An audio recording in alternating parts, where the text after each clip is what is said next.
Hello again, Guyana, and welcome to the Public Interest. I am Malika Ramsey. Thank you very much for joining us this week. This week, unfortunately, we have to discuss a topic that would have hurt many persons in society, especially our women. And our topic today comes as an opportune time. As you know, 2 weeks ago, I discussed with Brigadier David Granger. We talked about how he feels about women and the development and the progression and respect for women in our nation. Today, we're unfortunately focusing on the fact that a government minister has recently publicly tried to disgrace and embarrass a woman. With me, of course, is leader of the People's National Congress Reform. He's also the presidential candidate for a Partnership for National Unity Alliance for Change in the upcoming regional and general elections. Welcome, sir. Thank you very much, Malika. Sir, you know, I cannot repeat, and I would not, as a woman, repeat some of the things that Dr. Barry Ramsey, some of the words that he recently used to describe a female women's rights activist, of course.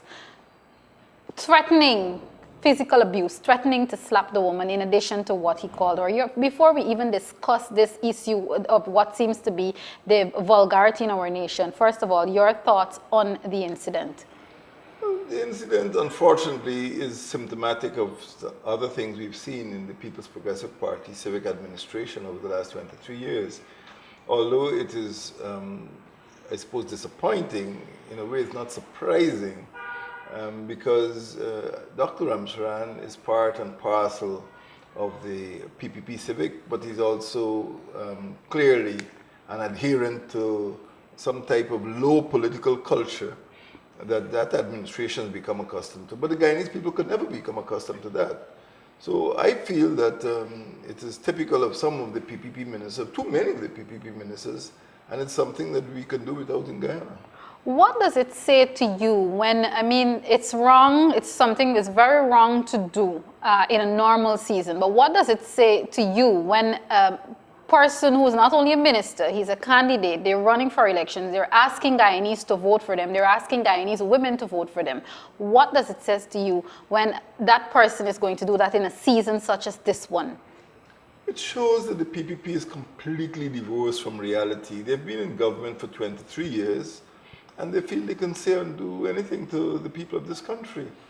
And I think if they were really concerned about public morals and public morality, they would be more careful in their relations with the public and, of course, the media. And it was a public event because the media was present. They seemed not to care.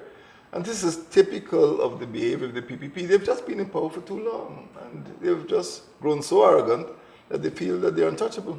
Unfortunately, a woman, education minister at that, Ms. Priya Manik-Chan, shortly after the verbal abuse, after the abuse was made public, used it to defend Dr. Ramsey, saying that he was irritated, he was provoked. Your thoughts, sir? Well, I don't expect otherwise from Ms. Priya Manik-Chan. I didn't read those remarks myself, but she herself has made Guyanese history by being abusive. In the first instance, she used the four-letter word to describe a United States trafficking person report a few years ago when she was Minister of Human Services. And this was carried all over the media. And people were very astonished because she was a young mother, and they felt surprised that she would be using such language. But after that, she confirmed her vulgarity by going to the home of the United States ambassador and delivering what even Dr. Luncheon, her colleague in the cabinet, described as a feral blast. It was completely undiplomatic, completely uncalled for, and completely vulgar for a minister of the government. And then she walked away smiling. So there must be something in the PPP that makes its ministers behave in this way. And strange that Ms. Manik-Chan should come out and make that comment about Dr. Ramsey's behavior, because she herself, is regarded as something of a vulgarian, So this question might sound a bit ridiculous, but I'm now forced to ask. We already talked about two ministers, and we still have the president and a former president and another minister to go in terms of this vulgar behavior. Again, this may sound as though it's a ridiculous question, but is this some sort of policy? Do you believe that it's some sort of policy in the PPPC that they must behave in this manner to somehow show some sort of strength? No, I don't know which community would be impressed by that display. What it seems is that they are people of low political culture, and they are reckless with the attitude or the behavior or the opinion of the public. As I said, they've been in power so long, they feel they can say and do anything. But it also deals with, it also concerns their own political origins and what they've grown up accustomed to in the PPP. And I can't imagine, because most politicians would like to win the favor, win the support of the public, but these people don't care. They feel that whatever they say or do, they'll get back into office.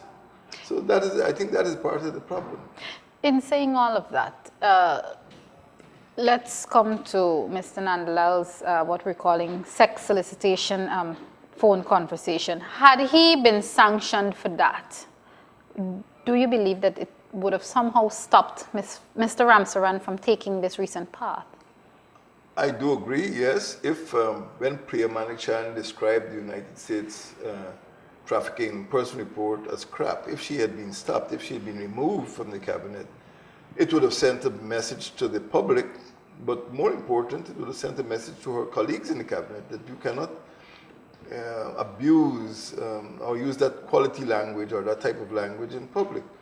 So I think the Manichan issue gave the green light, if you can call it that, to Ramsaran, but it also allowed Nandalal to carry on this vulgar conversation. In a way, I think all three of them are sort of drinking from the same cup, and literally a cup, a PPP symbol, that Nandalal, Ramsaran, and Manichan all displayed public vulgarity. They're all ministers of the government, and they've not been sanctioned.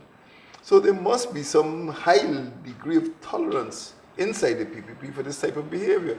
I don't know if they go into cabinet afterwards and pat each other on the back and say, well done.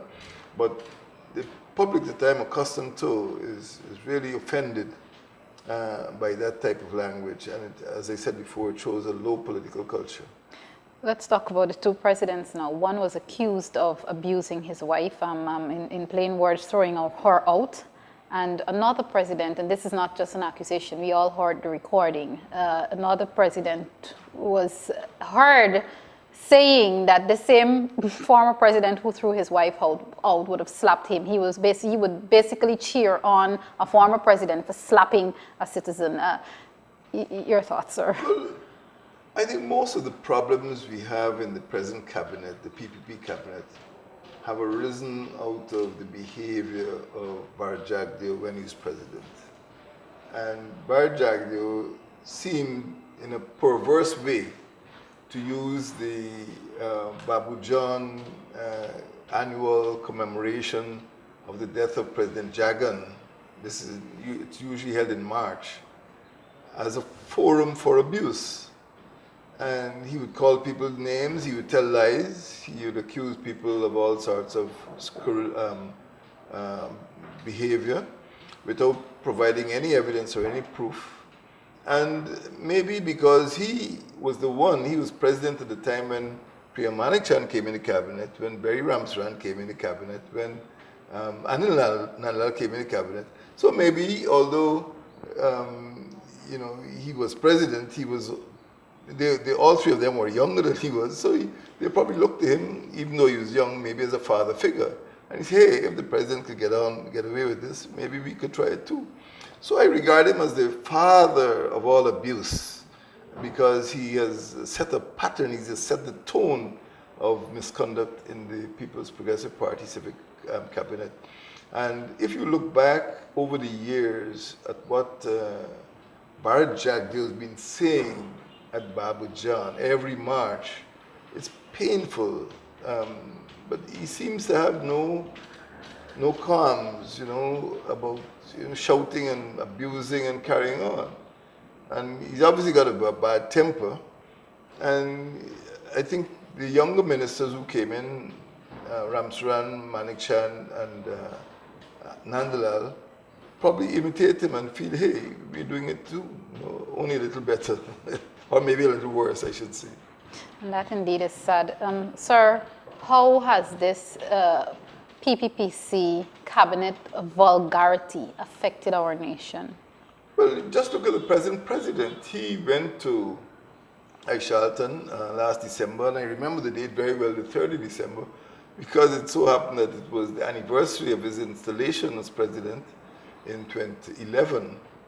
So he went to Aishalton village almost exactly 3 years later, and the words he used indicated that he was a fan of Bar Jagdeo, because the questions that the young mathematics teacher had asked pertained to Bar Jagdeo's behavior.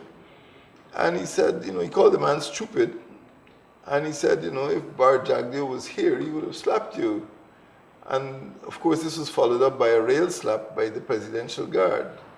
So it seems that the present president has taken his cue from the previous president, Bar Jagdeo, who he probably admires, and his guards, the presidential guard, now took their cue from the president. So it's obviously having a pernicious effect on the entire cabinet and the people around the cabinet, like the presidential guard. So we have here several ministers who have been openly abusive, but in addition to that, there are other ministers who have been dismissive of the public. And there are cases with Mr. Robeson Ben. I think there was a young man who was heckling him at Parika. And there are other incidents which indicate that the PPP cabinet has become arrogant and abusive. And this is the type of behavior we see, and this is the type of behavior which makes the PPP unsuited to remain in government in this country. This is a country in which the majority of people adhere to religious values. The majority of people are members of families. And what we see in this type of behavior is everything that is wrong about family life, everything that is wrong about morality. Why should the women of Guyana, the children of Guyana, the public at large of Guyana believe that they will not experience this same sort of vulgarity from an APNU AFC cabinet? Well, I don't think that the people in the APNU AFC, the people I associate with, would want to behave in such a vulgar manner. What we've seen from these two presidents and 3 or 4 ministers is vulgarian to the extreme. And it is a behavior that I've never come across inside of the APNU. So I don't think that the public should fear that they will be subjected to the type of vulgarity that we've seen here.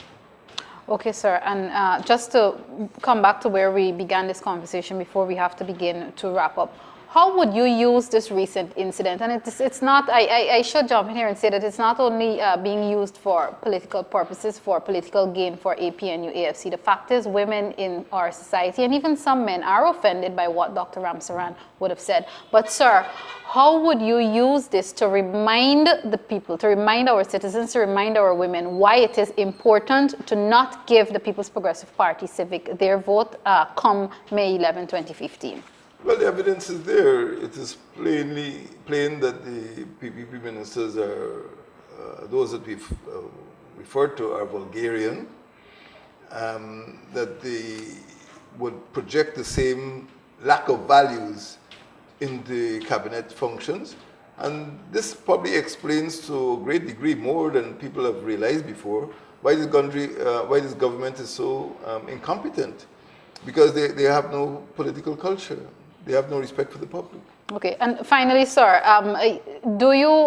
are you in support of, or do you accept what many of us are calling a so-called apology by Mr. Ramsaran that really came from his office via a piece of paper?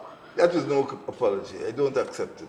I think that if he wanted to express his regret, he should have done that in completely remorseful language. And what he did there was not an apology. I don't accept it. Thank you, sir. Very well said.